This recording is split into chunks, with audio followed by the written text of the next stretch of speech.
maxaad ka taqaan qaababka iyo farsamooyinka cajiibka ah ee loo ilaaliyo hogaamiyaha adada yar ee Kuuriyada Waqooyi waa Kim Jong Un. Kani waa gaari noociisu yahay gawaadhida loo yaqaan Lamasinka waxaana saaran hogaamiyaha jeega xiirka ah ee Kuuriyada Waqooyi. Waxa hareer socda gaarigan uu saaran yahay rag lagu qiyaasay ilaa 15 nin oo ka kooban 6 midigta ka socda, 6 bidixda ka socda iyo ilaa 3 ilaa 4 gadaal ka socda. 15 nin ee gucleynaya ayaa ah kuwa sugaya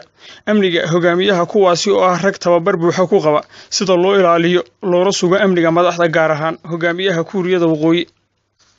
dhacdadani oo noqotay mid aad u xiiso badan ayaa ay duubeen liishaanka kamaradaha caalamiga ah taasi oo noqotay mid aad loola yaabo qaabka farsamo ee aadka u sareeya ee loo ilaalinayo hogaamiyaha Kuuriyada Waqooyi ee ku fadhiya carshiga maamul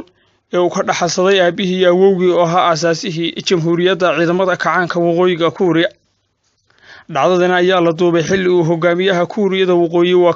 Kim Jong Un uu ku sugnaa dabayaaqadii bishii Abriil ee sanadkan 2018 soona xuduudeedka loo yaqaan loolka 12aad ee kulul ee u dhaxeeya labadani Kuuriya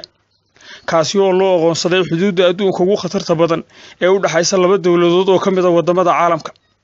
xilli uu la kulmayay dhigiisa hogaamiyaha Kuuriyada Koonfureed waa Moon Jae-in